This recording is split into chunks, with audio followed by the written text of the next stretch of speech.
Netcasts you love. From people you trust. This is Twit. Bandwidth for Know-How is brought to you by CacheFly. This episode of Know-How is brought to you by Eero. Never think about Wi-Fi again with Eero's hyper-fast, super simple Wi-Fi system. And now the second generation Eero is tri-band and twice as fast. For free overnight shipping to the United States or Canada, visit Eero.com, select overnight shipping at checkout, and enter the code KNOWHOW. And by the Ring Video Doorbell. Stop crime before it happens and help make your neighborhood safer with Ring. Go to ring.com/knowhow and get up to $150 off a Ring of Security kit. Today on Know-How, we're building a bunch of things in 3D with Tinkercad.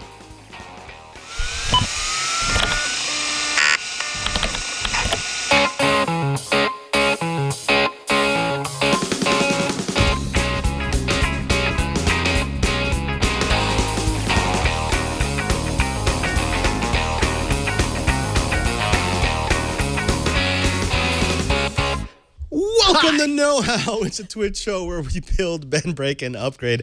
I'm Father Robert Ballister. I am Megan Maroney. And I'm Jason Howell. That's right. It's all three of us again because we've got a special episode. Now, Megan, you've had a 3D project that you've been wanting us to do for a while. Mm-hmm. And Jason, you've been dying to learn how to design your own stuff because I'm pretty clueless. It's fun to print. You've seen the 3D printer in the back, but if you can only 3D print what you download, it kind of limits your horizon. So I thought today what we might want to do is give our audience some basic knowledge, some from soup to nuts, bare bones 101 information about how to start making 3D objects that can be printed and here for free. Can we do that? Yes. Do you find a lot in, like, because you know how to do this, that, like, when you're just living your life and you encounter an issue that you're like, oh, man, I wish I could do this. Instead of saying, like, I wish I could do this, maybe I should go to Amazon and see if it exists, you're just like, oh, let's make that. Yeah, no, it's you will find that once you gain proficiency here, it becomes a huge feedback loop because it's no longer, oh, man, I wonder if someone sells something like that. It's, I bet I could make that in 3 pieces or less. And then, if nobody sells it, I've got a really good idea that I could sell, right? Well yeah, see, that part doesn't really come into my mind just because once you make something that's nice, you just kind of want to share it. Okay. You want other people to use it. You want other people to appreciate it. And honestly, most of the time you will be inspired by what other people create, and you'll say, I can make it just a little bit better. And if we keep contributing that back, that's what we want. That's the maker ecosystem. It's kind of like an open source ecosystem. It really is. Yeah. It's true open source. It's not just open source software. It's open source ideas. Cool. And ideas are the best kind of thing. Yeah. All right, let's kick it off. So the software that we're going to use is called Tinkercad. I know both of you are currently logged into Tinkercad. This is a completely free piece of software. Alex, if you could go to my my computer. This is my dashboard. So these are some of the projects that I've been working on over the last couple of months. And the whole idea is it's created by Autodesk. So if you don't know Autodesk, they're basically, for all intents and purposes, the biggest CAD company on the planet. They're the ones who make all the professional software that people use to design things like buildings and bridges. And they've got suites of software that are, well, they cost thousands upon thousands of dollars. But this one is entirely 100% free. And what I like about this is it's web-based. So if you have a browser, you have the ability to run Tinkercad. Now, I wouldn't run this on a Chromebook unless you were making like a super simple design because it does require a little bit of system resource. Okay. But I'm going to show you that even with the basic tools included with Tinkercad, you can make some pretty complicated items. And this is an evolution of software that years and years ago, CAD software required high-powered. Oh, yeah. Like the thought of doing this in a browser would have been hilarious. It would have been laughable. But it just kind of goes to show you how far web technologies have come that you can even do this in the browser, right? To that degree. Because I mean, this you're going to show us, but it requires a lot of very precise, determinations about things. If you really want that thing you're making to fit into that thing that needs it, In fact, Megan, I think at the old Tech TV, you once covered one of the companies that was the leader of CAD or the leader of CAD hardware, Silicon Graphics. I mean, you used to have to buy a high-end workstation to run this software. And, well, that's not really the case anymore. No, times have changed. Times have changed. So let's go and jump in. I'm going to take you through some exercises. And then how about this? Towards the end of the show, I was thinking about dropping a challenge onto your lap. Specifically, as we mentioned, that little 3D project that you had in mind. What was it that you wanted us to create? Well, you've created many things for me over the last few years, and I've loved every one of them. But there's one that you keep promising and you haven't delivered. So I collect female Funko Pops like this, Princess Leia, and some of them come with these handy little stands here, and some of them, like Gamora, just have feet. There's Rose. But you have Gamora. She has no stand. She has little feet. She's wearing boots. Some of them have little tiny shoes, and they can't even stand up. And I have to use glue. And then they're just always everywhere. So I want some sort of either a stand or some way to keep them. Right. Because on the bottom of their feet they have little pegs. Yeah. See, Gamora has no peg though. Oh, so you got to design a little something different. A little boot for the boot. Little boot for the boot. Precisely. What I'm going to do is I'm going to give you the firepower to be able to create your own Funko Pop stand. Can I show you first what I've created? Oh, yes, please. I asked them to mess around with the software a little bit, and Megan... Here's what I created here. It's called Heart-Shaped Hole in the Pyramid. What do you think this would look printed out like? I don't know, but I'm afraid. So... Obviously, I need some help here. Okay. You were just dropping shapes onto the build plate. No. Yes. That's kind of what I'm doing, I'll be honest. I didn't really create much of anything, but it's really easy to. Look, I can make it taller. I can make it squattier. Okay, so you're doing some of the basic things that you need to do. I mean, darn basic. You can't destroy anything. This is all virtual. So the tools are pretty easy to understand. All right, let's start it off with the environment. If you go to my computer, this is called the build plane or the build plate. It helps to think of this because we're doing this specifically for our 3D printer, but this doesn't have to be for a 3D printer. This can be for any application that requires a 3D object. But if you imagine this being the build plate of your 3D printer, then it also means you can resize it. So however big your 3D printer is, every one of these grid spaces, that's 10 millimeters. So if your build plate is only 50 millimeters by 50 millimeters, you need to build within 5 by 5 square, right? But what we want to do is to look at some of the basic functions. Now, don't do this. Don't do this sort of design using the trackpad on your laptop because it is a horrible experience to do that. You're going to want an external mouse. Specifically, you're going to want an external mouse with a scroll pad because what a scroll pad will allow you to do is allow you to zoom in and out.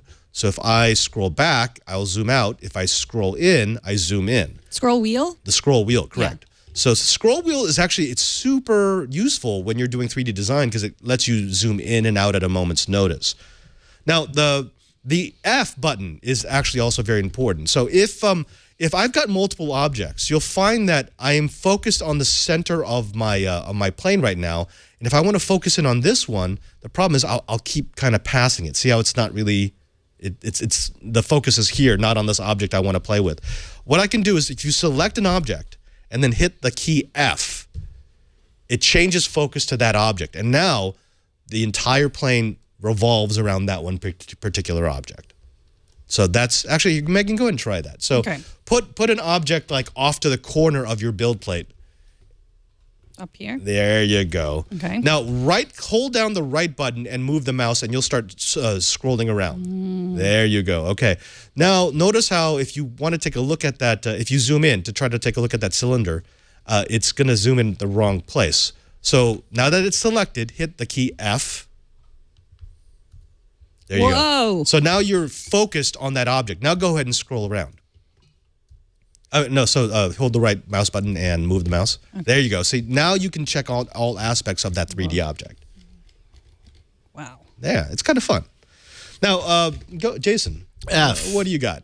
Well, I think I may have some issues getting my screen into the TriCaster, but okay. yes, I was trying to follow along while we were troubleshooting that, and so far so good. Okay, so far so good. Those are just the basic ways to use it. If you come back to my computer, what we're going to be doing is filling our little build plane here with objects in just a bit. But I wanted to give you a little bit of basic instruction about the overall use of the software before we jump in. Now let's do instruction 1. This is placing and resizing objects. This is the most basic thing that you can do in Tinkercad, and that is to use these objects on the side here. These are your basic shapes, and it allows you to just drop basic shapes onto the build plane and then modify them. So what I'm going to do is I'm just going to do this. I'm going to take 4 objects, any 4. So I'm going to take a box, a cylinder, a pyramid, and this round roof thingy. And what I want is I want all of them about 40 millimeters away from each other. Now, there's a couple of different ways I can do that. Remember, I told you that each one of these marks, these large lines, that's 10 millimeters. I can take this and I can, if I left click on the object and hold it, I can actually move the object around. Or what I can also do is I can click it, select it, and then I can use the arrow keys on my keyboard to move them 1 millimeter at a time, or actually 1 unit at a time. And down here at the bottom of the lower right-hand corner of the screen, I've actually got what's called the snap grid, and I can choose what each of those units is. So every time I hit the arrow key, is it 0.1 millimeters? Is it 0.25 millimeters? Is it 1 millimeter? Is it 5 millimeters? I typically start with 1 millimeter. That's a good unit of measurement. So go ahead and place those, and then just make sure that they're about 40 millimeters apart from each other. You don't want them too close. And every box is 10, right? That's correct. And so, Jason, can we see your screen? I think we can see now. what you got. I think we can. I think we can. There we go. So, okay, and I'm measuring more or less from like the very top of the object down. So 10, 20, 30, 40. Yeah, there you go. So you got something like that with the outer edge like that. Yeah. So that these outer edges match. Is that kind of what I'm doing? Yeah. Well, I mean, just 40, as long as they're 40 millimeters apart from each other, you're all good. Okay. Something like that ish. Yeah. Megan, you okay? I think so. What do you got? What kind of shapes are you choosing? I'm choosing a heart and a cylinder and a icosahedron. Obviously. I see. Yeah, I mean, yeah. And a diamond. And a diamond. Oh, nice. Now, how do I know if they're 40? Is it about, or is it approximately millimeter, or you want them exactly? No, approximately. But the way you would know, if you come back to my screen, is remember, if you look at this, every one of these grid lines, so from here to here, that's 10 millimeters. Here to here is 10 millimeters. Here to here is 10 millimeters. So that gives you a pretty good visual of how far apart. So now, here's another quick hit. You can use the arrow keys to move objects 1 unit at a time. However, if you hold the shift key and then move an arrow, what will happen is it will move it 10 units at a time. Oh, jumps forward. Oh, which is basically a box. Right. Essentially. And that's actually a very useful tip, because what I will do sometimes is I want to move an object out of the build frame because I want to work on something else that's there, but I want to be able to put it back easily. So I'll just remember shift like 1, 2, 3, 4, 5. Away, yeah. Yeah, exactly. And then when I come back, just 3 back. Yeah. So it's, it's one of these things of, you kind of need to have a standard of measurement in your head. Sure. So that you know how far away you've moved it. Otherwise, every time you move an object, you kind of have to redesign your build. Sure. Yeah, that's no good. All right, so that's placing. Placing is easy. But let's go ahead and do a little bit of resizing, because just placing standard objects doesn't help you a whole lot unless you can modify them. Now, modifying them is actually pretty easy. If you go to my build plate, let me focus in on this. I'm going to take the first item which I put, which is probably, honestly, going to be the item you use the most, and that is just the square or the box, the cube, whatever you want to call this thing. This is probably the shape that you will use in most of your builds. Now, there's a couple of different ways to resize the objects. If you'll notice, when I selected this, actually it's unselect. When it's not selected, it's just an object.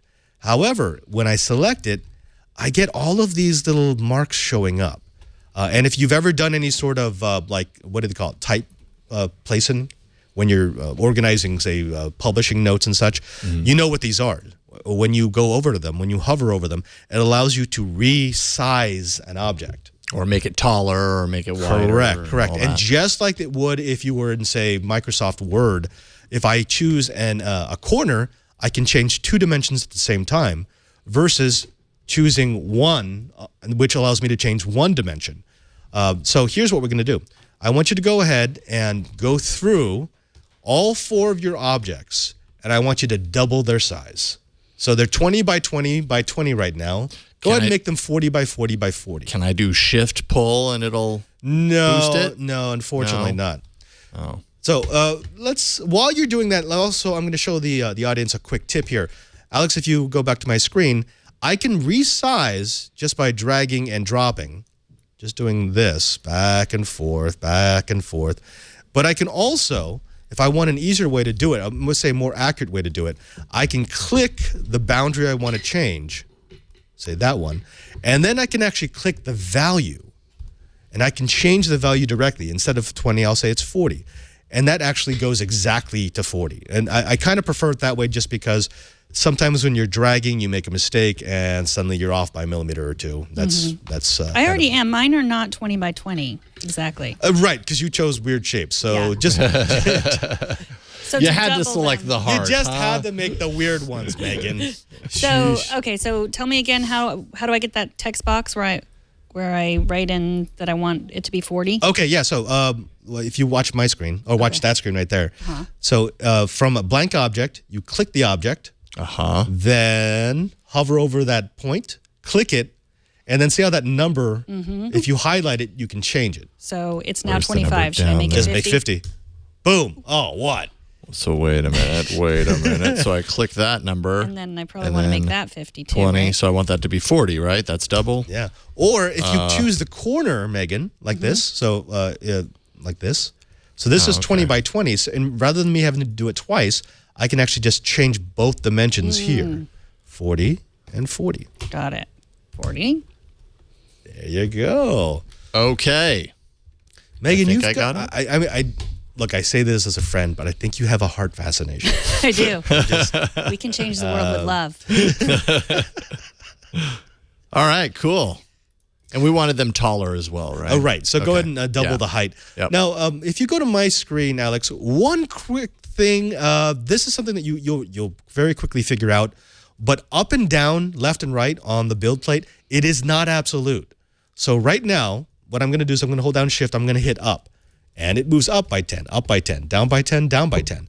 However, if I move it this way and I hit up, it's going up by up and down by down, even though I've rotated the build plate, right? So this is actually the correct orientation. So the up arrow will follow whatever the spin of the build plate is. Oh, nice. Does that make sense? Yeah, because you're always looking at the same perspective. So of course you always want up to be up from where you're looking. Precisely. So the arrow keys are based on your perspective, not on the build plate itself. I think I found a shortcut on making everything bigger by the same percentage. Go, Jason. Okay, so show my screen, Alex, so that I can teach you all this. So instead of doing this and then doubling it, and then this and then doubling it, and then that and then doubling it, if you hold down Shift There you go. on this and see it's 10, and I'll go to 20. Yeah. And boom, it's double the size. And see, the nice thing is that's how we would do it if you were doing image manipulation. Totally, right. totally. So they've taken a lot of the same cues. I mean, it is Autodesk. Yeah. They've sense. taken the same cues and they've built it into their CAD software, which is actually kind of nice. Cool. So Megan, you got some extraordinarily large hearts now. I do. That's their side view. Oh my goodness. And we're making them all twice as big. Yeah, go ahead. Why not? Ooh, that's a big star. I don't know. I do like stars, though. So, 1902. Who doesn't like stars? I mean, other than people who like hearts. So how can I make my work plane forward again? Like it's like how do I make it turn? Oh, like, change the angle of how you're looking at it? Oh, okay. So hold the right button on your mouse and then Oh, move. right, that's- There you go. See? You can even look underneath. And remember, F changes the focus. So if you hit an object, or if you click an object and hit F, it focuses on that object. Now, if you want to reset it, if you go back to my my screen, Alex, so I'm going to change focus here.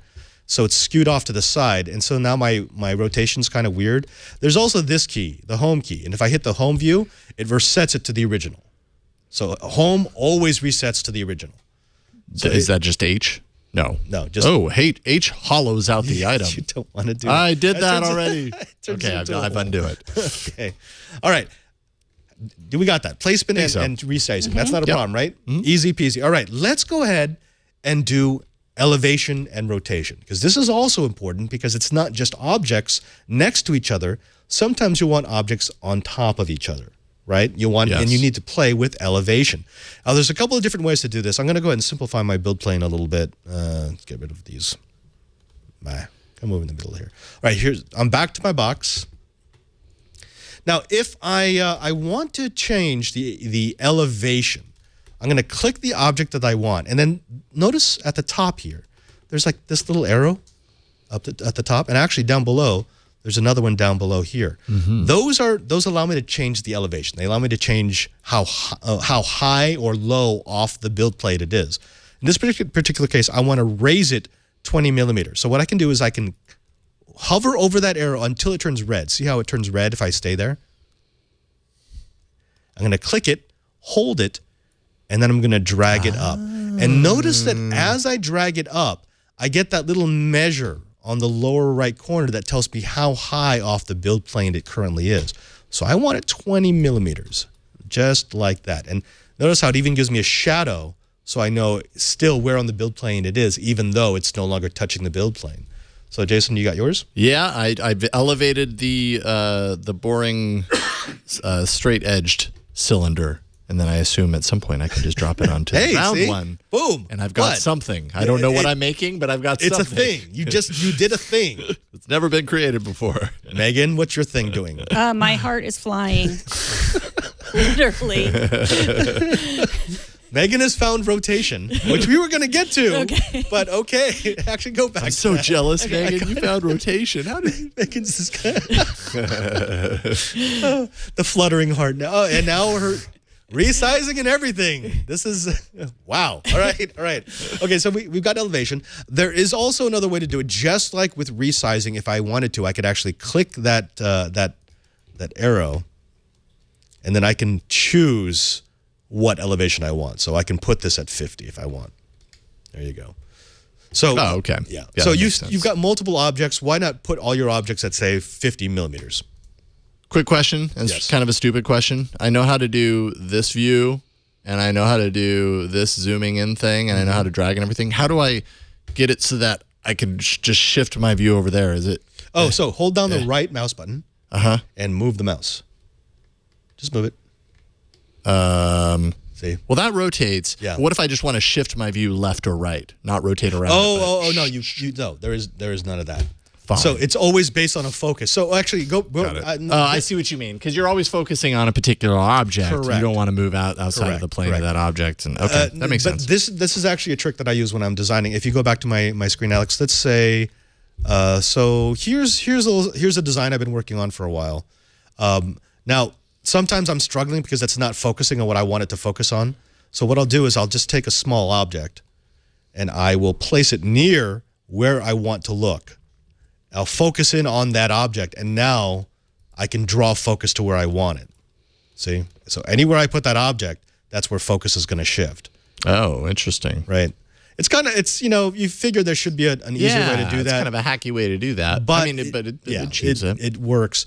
And also it's because it's what it's designed to do. Again, this is not their high-end software. This is their free software. Sure. Yeah. All right. Okay. So let's come back here. One other thing about this, which is just like moving it with the arrow keys will move its position, I can also change its altitude if I click the object. So select the object, hold down Control, and then use the up and down arrow keys. And that will move it 1 unit at a time. So I can make it go up and down 1 unit at a time just using the keyboard. And that's Control. Control. Up, Yeah. down. Hold down Control and hit up and down. So make sure you got that on yours. When I do that, my window Yeah. minimizes. We're on a Mac. Don't Those forget. games. So that works on Windows and Chromebooks, I would It's guess. command. Oh, yeah. for you it's command? Okay. Yeah. There you Okay. go. And you can also combine that. Remember, Shift makes it move 10 at a time. Right. So Control Shift okay. or Command Shift, and now I can move up and down by 10. My heart is lifted. Quite literally. Oh, my heart is dropping. Uh-oh. Get it back. Get it back. It's also rotating. One last tip before we move on to the next section, which is rotation, which Megan already figured out, which is dropping. Dropping is actually quite important. If you go to back to my screen, if you select an object and you hit D will drop it so that the bottom of the object touches the build plate. My heart just dropped. Just dropped to the floor. It did. It didn't crack though. And then you can. What I'll often do is sometimes I'm not exactly sure how high off the build plane an object is, So I'll drop it, and then I'll use Control and Shift or Command and Shift for you, and then raise it back up. So now I know it's exactly 50 millimeters above my build plate. That's just kind of my thing. Oh, Jason. Wow. So you were inspired by Megan. You were tired of her getting all the heart action. And you're like, no, Megan. Like, check out what I can do with a heart. Cool. I'm going to get rid of the heart. That's Megan's thing. Yeah. But I'll do something else that's equally cool. I think there's like a skull and crossbones in there somewhere. What? Yeah, I didn't see that. It's not in the basic shapes. It's in the advanced shapes. Okay. But that's okay. Advanced shapes. I don't think we're there yet. No, We need time. But although, I mean, the spinning heart, that was actually pretty cool. And what was the drop command again? D. Just hit D. Just D. See? There. Wait a minute. But it dropped underneath instead of on top of the other thing. Well, no, because it drops to the build plate. Not to the top. There's no way to get it to drop to the top of the object underneath it? No. I mean, there is, but do you want me to tell you how? I don't know. Is it hard? Not really, but okay. So, It just makes sense that if you're putting components on top of each other components, why leave it to chance that you've placed it correctly versus just going computer? Tell me that this is on top of the other in the design phase when you're going to start combining these shapes. Because remember, each of these shapes is interesting. You start combining them, then you actually make things. People will put one shape inside of another to get the desired effect. Okay. So it's not going to stop just because two shapes stop. Okay. It assumes you're trying to create some sort of complex composite object. Got it. Okay. Right. That makes sense. Okay, so let's move on to the next part. The next part is rotation, and I'm going to choose a slightly different object. I'm going to choose this little polygon. Now, the polygon's interesting, but the problem is sometimes the sides are facing the wrong way. I don't need them to face like this. Now, I can rotate this bad mamma jamma. Now, notice that we've got all the little hash marks for changing the size and the height, but we've also got these little arrows. Now, the nice thing about the arrows, let me zoom in and give you a better view, folks. The nice thing about the arrows is there's two ways to use it. So if I click and hold and I stay within the little compass, it will tick. So it's 22.5 degrees every time I move within that arrow. And then I can take it all the way around. Now, the other way to use this is if I click and then drag it outside of the compass, it actually lets me change it at 1 degree at a time. Oh, okay. Right. So it's kind of higher resolution. Correct. So just know if you're outside the compass, you're going to change it by 1 degree at a time. If you're inside the compass, you're going to change it by 22 degrees at a time. Yeah. So does it change in any variability as you get closer, or is it just those two levels of resolution? No, it actually can change quite a bit. And just like with all of the other measurements, if I just click it and then I click the degree, I can actually choose like 0.3. And it will, that's right. Yeah, you can set anything specific. Right, so I can set anything I actually want. Now, one of the things, this is going to get kind of weird. Some objects don't rotate as well as others. And so you'll see that they don't rotate perfectly. My thing is, anytime you're dealing with rotation, always make sure you have a quick way back and always double check your work because the rotation may not turn out exactly the way you want it. And if that's one of the first design elements, all the other design elements are going to be built on top of that, which means if you have to fix that, you have to fix all the other design elements that were on top of that. Does that make sense? Yes. Mm-hmm. Okay. So Megan mastered this long ago. If you can go to her screen. You're having a lot of fun there, Megan. Yeah. This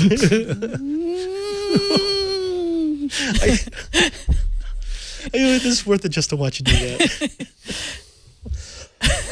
I don't know what that ends up doing, though. What you end up creating with a rotating heart in the software. Maybe you can like hook it up to a battery when it's printed Maybe. out and have It's rotate. about the journey, Jason. Okay, that's true. Yeah. That's true. You're just too goal-oriented, Jason. I just want to know. Actually, look, see, this is perfect. Megan has made rotating hearts. Jason's made a jet engine. Okay. He's just made a turbo prop here. Oh, okay. All right. How do I make a jet engine real now? Actually, you could probably download one of those. Okay, so that is rotation. That gives you the first basics. So now you can place objects. You can modify their shape. You can modify their height. You can modify their rotation. That's all you need to know about single objects. Now we need to start learning a little bit about modifying how those objects are going to interact with other objects. So you want to do that? Let's do it. All right. We're going to get to that in just a bit, but first let's go ahead and take a moment to thank a sponsor of this episode of Know How, and we welcome back a sponsor from a while back. I'm very excited to have them because this technology is something that I could really use at my next assignment where Wi-Fi is kind of laughable. And folks, that means, of course, it's Eero.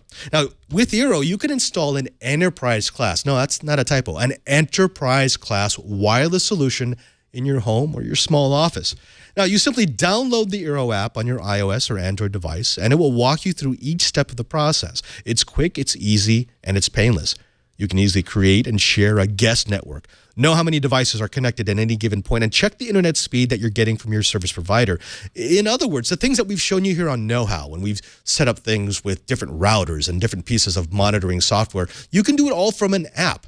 And you can do it so that you get a better peace of mind. You know what devices are running, what services are running, who's using up all the bandwidth, and, who's connecting to your network and why. Eero is protected with state-of-the-art WPA2 encryption, and their second-generation Eero and Eero Beacon are fantastic. Eero home Wi-Fi system started in early 2016, and since then, they've learned from hundreds of thousands of systems, making them smarter, faster, and more reliable. But learning is nothing unless you do something with it, and that's what Eero did. They took all that knowledge and they created the second-generation Eero and the Eero Beacon. It allows a customer to build a Wi-Fi system that's more perfectly tailored to their home than ever before. They offer more speed and range in the same high-quality, elegant design that people have come to expect. And with the addition of a third 5 gigahertz radio, the second-generation Eero is now tri-band and twice as fast as its predecessor, which lets customers do more simultaneously in every room of their home. And with the addition of the new Thread radio, you may have heard about this, Eero can now connect to low-power devices such as locks, doorbells, other sensors, and more. In other words, it could be the circulatory system, the heart, the veins of your home automation. Now, expanding your coverage in every room is easy with the Eero Beacon. You simply plug it into a wall and you are covered. And you can add as many Eero Beacons as you want. In other words, if there's an outlet, you've got Wi-Fi. So, folks, here's what we want you to do. We want you to try Eero. We want to see if it's the right system for you. For free overnight shipping to the United States or Canada, visit Eero.com and at checkout, select overnight shipping. Then enter Know How to make it free. That's right. That's Eero.com and enter the code Know How. Eero.com and the code Know How. And we thank Eero for their support of Know How. Let's get back to creating. Specifically, I need you all to smooth the curve. Go ahead and delete everything off your build. I know, I'm sorry.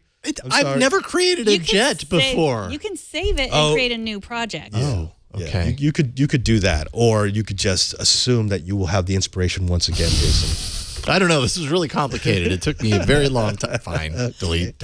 All right. What I need you to do is I need you to select the cylinder. So I want you to take a cylinder. I want you to put it somewhere in the middle of your build plate, and then go ahead and focus on it so that you're centered around it. Okay. All right. F. There we go. There we go. Good. So what we've got here is this is a cylinder. This is probably the second most used object in Tinkercad.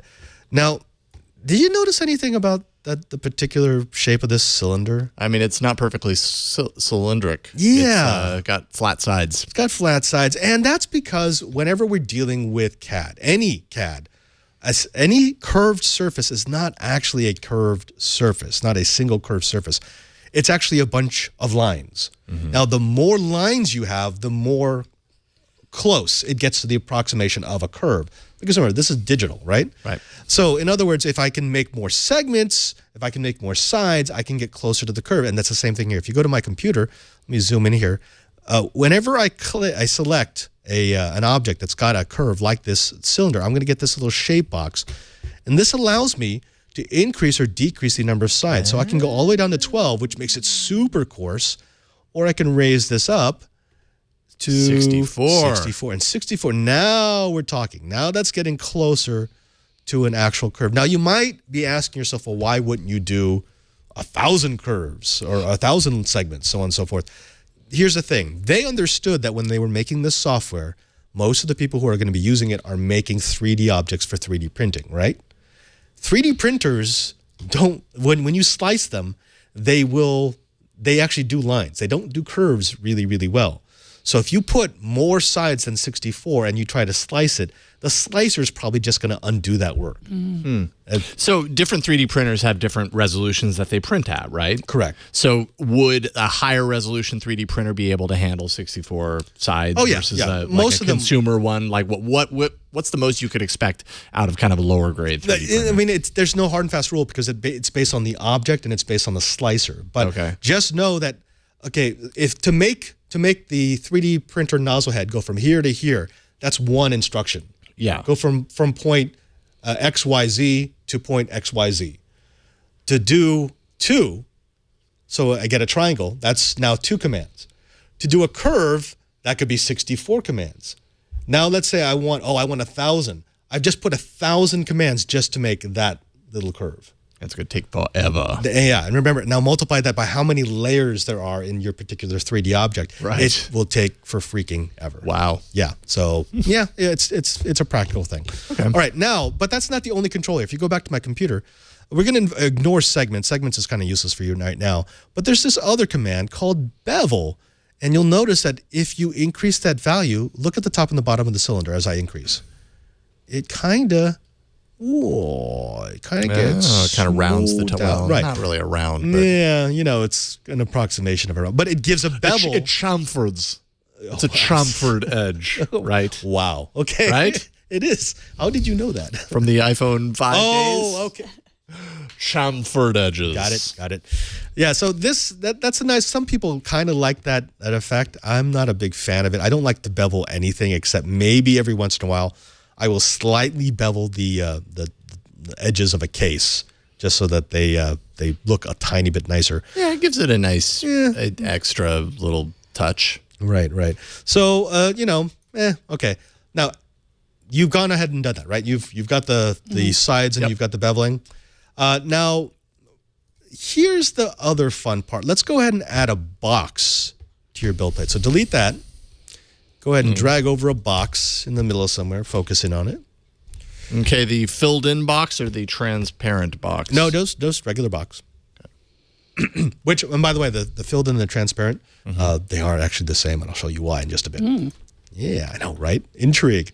Oh, and by the way, you know what? It's kind of hard to tell sometimes who is who. You can always, whenever you have an object and the shape of the little properties box drops down. Oh, Megan already figured it out. You can change the color. I'm blue. I'm green. I'm yellow. Wait, what? Yellow and blue make green, so green Megan wins. Megan is Yondu, Jason is Gamora, and I'm Mantis, I guess. Okay. I don't know. I'm transparent. You're okay. Actually, this is not just for giggles. This is actually quite important. When your design gets ridiculously complicated, sometimes it's really nice to be able to make a transparent color just so you can kind of see through it to the next object that you've put in And then there. color it at the end or something?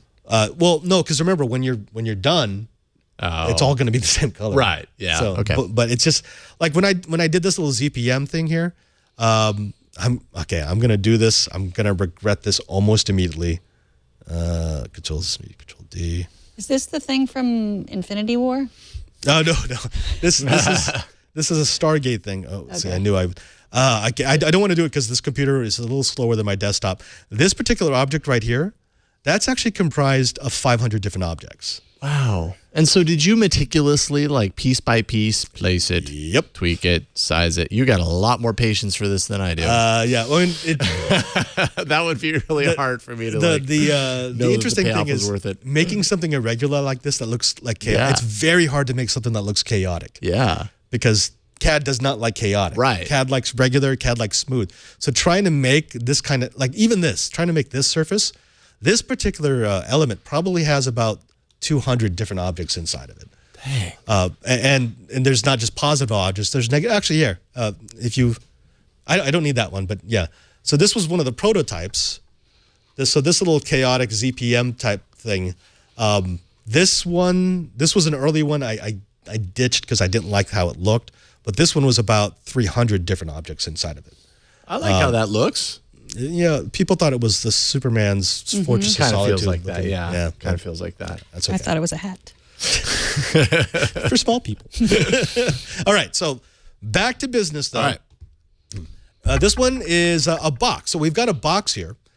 Now, you've also got a couple of controls here. If I do radius, this is actually kind of fun. I can take a box and turn it into a sphere. Did you know that? Oh, yeah. I see that. Whoop. You could round those edges. So what this does is this radius actually constrains the points of the object down to a certain radius. So I can actually make the sphere a 20 millimeter sphere just by increasing or decreasing the radius. And so if I want to make kind of a rounded box, I can do that. And steps is just like sides in the cylinder, which means I can smooth out the surface or I can make it more coarse. So the nice thing about this is most of the shapes in Tinkercad have this kind of control. So you can take any sort of basic shape and you can use its properties to make a shape that maybe wasn't originally intended. And that's really kind of the idea. I'm curious what a star would do. And by the way, the length, the width, and the height, yeah, that's just like changing the size. So that's radius is what are you rounds it, doing with that, right? Jason? Right? So show Jason. No, radius. Well, I was trying to do the rounded edges thing, but that's not working on the star. Oh, jeez. All right. All right. We do need to move on though because I just realized we're running out of time very quickly. This is called Something from Nothing. This is the last of your instructions before we get to the challenge. Are you ready for it? All right. All right. So Something from Nothing is to show that there's different ways of making objects, some of which actually require you to subtract an object. So I'm going to take a box. Now this is not just a box. I want you to make a box into which things can fit. Okay. And what we want is something that's got an interior space of 18 by 18 by 20, and we need it to be 2 millimeters thick. So here's what I'm going to do, and you can follow along as I go. If you go ahead and go to my screen, I'm going to go ahead and take this box, which is standard 20 by 20. Let me focus in on this. I'm going to reduce it so that it's 2 millimeters. There we go. Now I need to increase the edges so that I'm 22 millimeters. So 22 and 22. Now I could bring in another box to make one of the walls, or I could just do this. I'm going to select it, Control C, Control D, which drops a copy exactly where it is. Then I'm going to rotate that copy, drop it over to the build frame, and then push it out to the edge. I'm going to do it again. Control C, Control D. There we go. Why don't you do Control V? Control V will just drop it, but Control D drops it into the same place. Okay. It's just a personal preference. There we go. Potentially less placement time. Correct. Right. So if I did this Control C, Control V, see, it drops it off to the side. I mean, it's not really all that more annoying, but sometimes it will be. Drop. Oop, not you. Drop it. Drop. Move it over. See, and I'm using the arrow keys because I can normally get more precision out of arrow keys than I can out of the mouse. Control C, Control D, and that's my last one. And there we go. Now I have a box here that is 22 by 22 by 22. And my inside constraints are going to be 18 by 18 by 20. There we go. I don't think my box is going to hold anything. Maybe if you put a heart in there. I think I forgot how to rotate this that other way. You can just piece it all together once you've got all the pieces printed out later. Well, Yeah, so, exactly. Jason's Glue 'em box. together. Jason's made more of a throwaway box. I've made a rack for my rack mount gear. It's cool. No, I like Okay. it. I like it. Okay, here's another tip. If you go back to my computer, occasionally when you've got complex objects, you're going to want to sort of cement something that you've created and then move it out of the way, right? What you can do is you can select all of it, just like this, and then I'm going to hit this button up here, group, which I can also get by hitting Control G. Now, what it's done is it's just taken everything I've created, and now this acts as a single object. I can move it as a single object. I can copy it as a single object. I can resize it as a single object, which means if I wanted to take my box and change its dimensions a little bit, instead of having to resize each of the individual elements, I can just resize the entire box, and it keeps all the same proportions, which is kind of cool. I like that, right? So once you make something, you can make it as big or small as it needs to be to fit into your overall design. Go to Jason's. Jason's, All right, I think I got it, yeah. Jason's kind of got it. There you I go. have it. Oh, what's in the box? Now, your box is actually going to be 18 by 22 by... because because I didn't sandwich the rails or whatever, the sides. And Megan's box has gotten super interesting. Megan, are you okay, Megan? Now I can create a jet inside the box. Of a creative mind. Oh, I love it. Okay, this is good stuff. All right. Okay, but I said something from nothing. Let's go ahead and do the second example, because this is actually going to be kind of important. I would like to do the exact same thing, but a whole lot easier. Are you down with that? Yes, easier. Good. Okay, so I got to delete the whole thing that I just... Or you can just move it out of the way. I just moved mine off to the side. Oh, okay. All right. Okay, cool. What are we doing? All right, so take another box. We're going to put it in the middle. We're going to focus in on that box. We're going to change the dimensions to 22 by 22 by 22. Like this. All right, now you're going to want to watch this because this is the magic spot. Okay, so I've got this, correct? What I want is I'm going to hit Control C, or I guess for you it's Command C, and then Control D, and that's going to drop. So it's dropped a copy exactly in place, and I'm still selected on that copy. What I'm going to do is I'm going to hold down Control and Shift, or Command Shift for you, and I'm going to hit the up arrow and get it out of there. So what I've done is I now have two identical objects, one on top of the other, right? Yep. Jason, you got that? Megan, you got it? Mm-hmm. All right. Now, here's the fun part. Rather than making 4 walls for my box, why didn't I just hollow out that box at the bottom to make the box I want? The way I'm going to do this is I'm going to click this upper object. I'm going to reduce its size to what I actually want on my interior proportions, which was 18 by 18. So instead of 22, this will become 20. And then 20, not 18. 20 and then 18. Cool, because I want to take away 2 from each side, right? I want it to stay perfectly centered within that other box. So I'm taking 2 at a time. I messed that up. Okay. So now I have this. So the box at the bottom is 22 by 22 by 22. 20. The box at the top is 18 by 18 by 22. Now here's the cool part. Is Ready? 22 tall or 20? 22 tall, right. Okay. So 18, I got it. Okay. If you take a look at this, all right, so I'm going to select that upper box, and in the shape drop down, instead of solid, I'm going to change it to whole. That makes sense. Okay. I think I'm picking up what you're laying down. And then what we're going to do is I'm just going to select that. I'm going to hit, if I have it still centered, I'm going to hit D. D drops it straight back in. Now, okay, I have a question. When I did the resizing, it didn't keep it centered. It just took off the edges. Right. Why did it do that? Well, you may have moved it a tiny. No, I haven't moved it. I see. I wasn't doing the corner. yeah. I was doing the flat side. Yeah. So I need to do that. I got it. And then it'll hopefully keep it. No, see? Well, I'll get back to that in a bit. But Okay. if you go back to my screen, one of the things, though, is because I hit D, I dropped it to the build plate.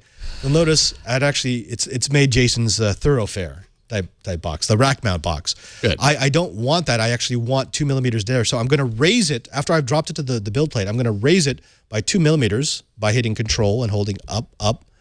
And then I'm going to go ahead and group these together. And once I've grouped them And together, it'll, like, merge the there it is. difference, and there you go. So hey, you've done this before. look at that box and look at that box. I mean, I resized this one so it's bigger, but they're And so the when you same. merge it, you're basically, instead of like on the right of what you have, you have, yes, it's a box, but it's an object made of multiple pieces, and it's still, the software still sees it as multiple pieces. Right. The other thing that you just made, you created a new one-piece object by merging those things together. So that almost simplifies your interaction with Precisely. that object When as well, when you group it all together and you create that new object, it means you're basically done with that. Right. So, and that's how I think of my 3D design. I take my 3D design and I divide it into individual pieces that I can create and then combine. Yeah, and then you don't have to worry about all those pieces. That reminds me of like flatten image in Photoshop or something. Precisely. Yeah, no, exactly. Or merge layers or whatever. Yeah, it's like, okay, I'm done and I don't want to screw with this anymore, so flatten it and then just put it off to the side and go on to the next. Okay. Let's fix Megan's first. So Megan, Yes. okay, No hearts, no words from the Matrix. okay, no, that's cool, So zoom in a little bit. A little bit back. So what I can see is your hollow. So your hole is actually the same size as the box. So it doesn't like that. No. And actually, you've got multiple. I don't know why.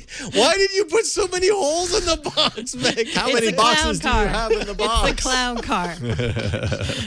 What's in the box? I'm working on Another more of a box. like modern art project here. Yeah, I like it. Okay. I don't know why there are so many. I do not know. Okay. But they're too big. I mean, yeah, they're too big, right? Yeah. So the problem is your hole is the same size as the box. So it's just, if you group those together, it will just be nothing. Right. It will go off into emptiness. Okay. So now 18 by 18. Is that going to drop in? Okay. So how about delete all of the holes except one? Okay. I'll make sure that one is 18 by 18. Okay. There you go. And then, you know what? Just use the arrow keys and try to get that into the center. Let's eyeball this one. Sometimes you have to do that. Okay, yeah, that's what I had that? to do. Yeah. Get over there. Get over there. Get over Like that. here, D. Okay. No, but so you want it inside the other box. No. Like, so how do I do that? Oh, there you go. You're inside the other box. Oh, okay. Oh, there you go. Okay, now hold down Control or Command for you and hit the up arrow twice. Okay, now highlight that whole thing. Oh, wait, so start outside. Okay, highlight the whole thing. So just like you're selecting it. Like that? Draw. There you go. Yeah, there you exactly. go. And then this little icon on the upper right-hand corner of your screen. It says Group. It's magic. Where? It's right. It's magic. Group. Group. Oh, Hit it. it's magic. Boom. Oh. You have so go ahead and rotate around that, and you have just created a box. Hello, There you little go. box. And Jason, can we see yours? Yeah, I just kind of figured it out. I had to do some replacement of the box on That's top. what you It want. didn't automatically like center Right. itself. Right. But I figured it out. Oh, because you didn't do a Control D, you did a Control V when you created the copy. I'm pretty sure I did Control D, but maybe I did. I can't remember. All right. Well, we're going to get off to the next segment, which Wait, actually we may not be able to because I think we ran out of time. But before we do that, let's go ahead and take a moment. Thank a sponsor of this episode of Know How. And folks, you know that I love these folks because, well, I was using them way before they were a sponsor of Twit. I needed something that could secure the home of my loved ones, my parents who live near Las Vegas.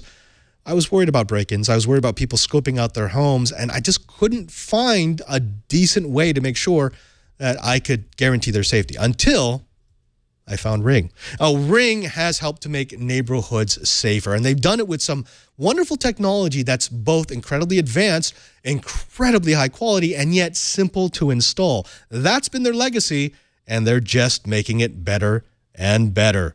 Ring has released their Floodlight and Spotlight Cam, which lets you build a ring of security around your entire property. They've got a Twitter account which lets you see all the different ways that their customers have used their Ring devices. Now, just like Ring's video doorbell, the floodlight cam is a motion-activated camera and floodlight that connects to your phone. Now, with a high-visibility floodlight, HD video, and two-way audio, it lets you know the moment anyone steps on your property. You can see and speak to visitors, even set off an alarm right from your phone, and when things go bump in the night, you'll immediately know who it is. Now, the Ring Floodlight Cam offers the ultimate in-home security. Thieves just can't hide with Ring. And if you want to see that, again, go to their Twitter account, twitter.com/Ring, because there you'll be able to see all of the different ways that people have captured what's happening around their property with Ring products. I tell you, it's actually kind of a guilty pleasure of mine because at my home, we actually caught people who were stealing packages off of front doors because of that motion detection. Oh, you can monitor every corner of your property with a Ring of Security Kit, which includes a Ring video doorbell and your choice of either 1, 2, or 3 floodlight cams. And connect your Ring video doorbell with your favorite smart locks and hubs for added convenience, monitoring, and security. Folks, I trust Ring with my loved ones. I think you can trust them with yours.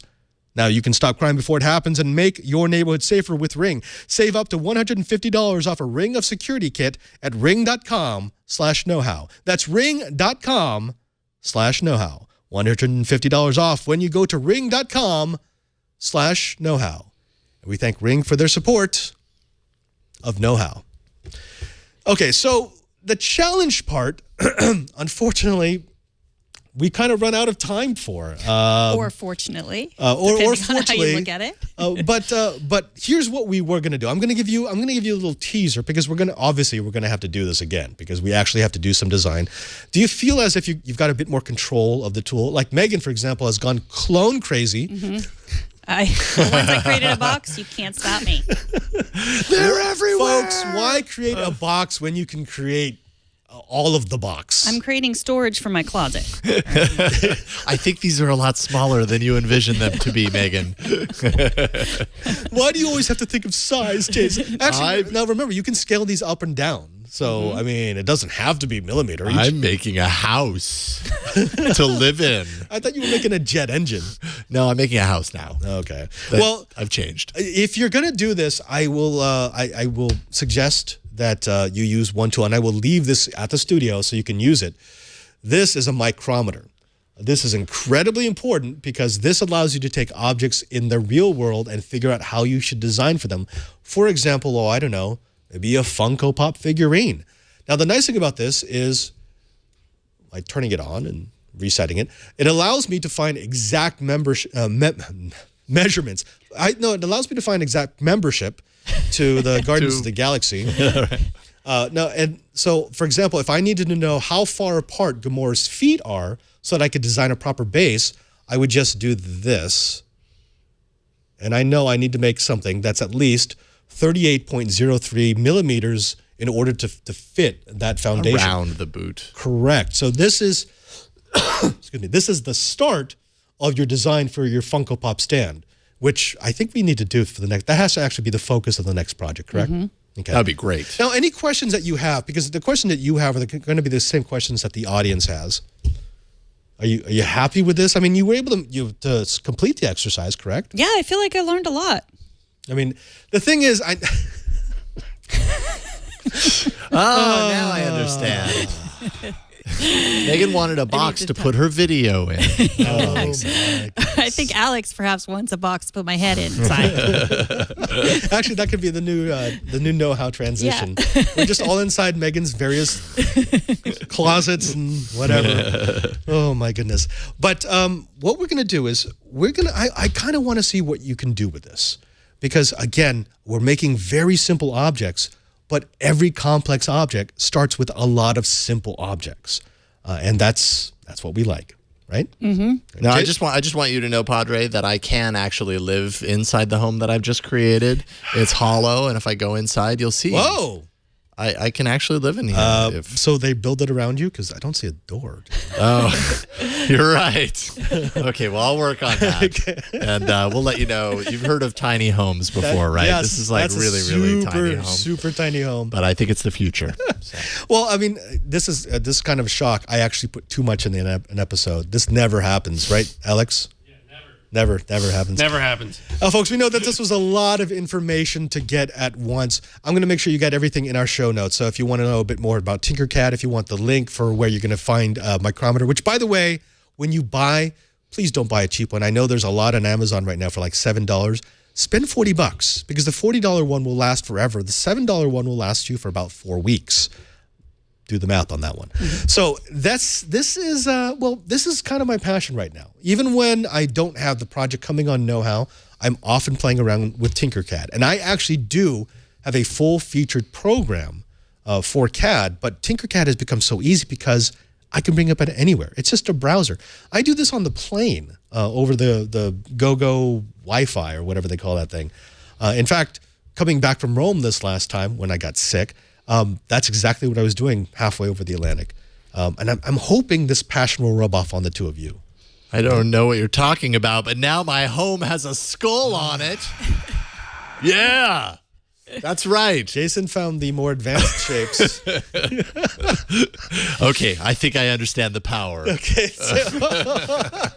Oh, and by the way, so I know Patrick has his 3D printer in the back room. I'm actually bringing the Know-How 3D printer in. So at any point, if you have something that you've created and you want to see what it looks like in the real world, you'll be able to print it up. A skull home, in other words, yes. Exactly. My boxes now have dinosaur claws coming out of them. Good. Look at that. We figured it out.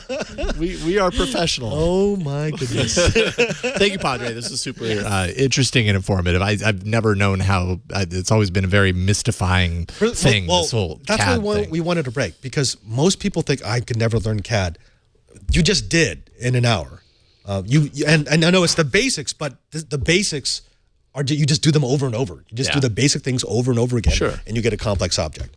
Cool. Folks, don't forget to go to the show page at twit.tv/KH. That's for Know-How. There you're going to find all of our back episodes as well as those show notes and, more importantly, a place to subscribe if you want more of this type of content, or, for example, when we do the Funko Pop, which will be Arduino powered because it needs motion detection, lights, and a way to rotate the figurine. Wouldn't you say? Mm-hmm. Yeah, absolutely. Sure. You're definitely going to want to go there and check it all out. Also, we're on the socials. Specifically, you can find us on Google+. We've got a really active group there. I'm actually very proud of it. I know most people think of Google+ as a ghost town overrun by spam, but that's because they don't moderate it like we do. We've got almost 12,000 Kitas. Those are our know-it-alls who can ask questions, answer questions, post pictures and videos of their projects so that we can bring them here on Know-How. Just look for Know-How, ask to join, the very short approval process. That's how we keep out the spam accounts, and you're in. You can also find us on the Twitters. Megan, where do they find you? Megan Maroney on the Twitters. And Jason? It's some Jason Howell something. Actually, it's just Jason Howell. Yeah, and you can find me at Padre SJ. Oh, and by the way, you can find the other member of our crew, the man who pushes all of our buttons. We call him Happy Pants. You can find Happy Pants at twitter.com/AN. Excuse me, Padre. It's pronounced Alex. Yeah, see, I don't think happy when I think Alex. I'm never happy, Padre. Not while you're Someday. here on this show. Oh, wow. You can find him at ANELF3. Until next time, I am Father Robert Ballasare. I am Megan Maroney. And I'm Jason Howell. And now that you know how, Go CAD it, do it, make it. put it in a Skulls box and hearts. with a heart and a jet engine in a box in a house that has no door.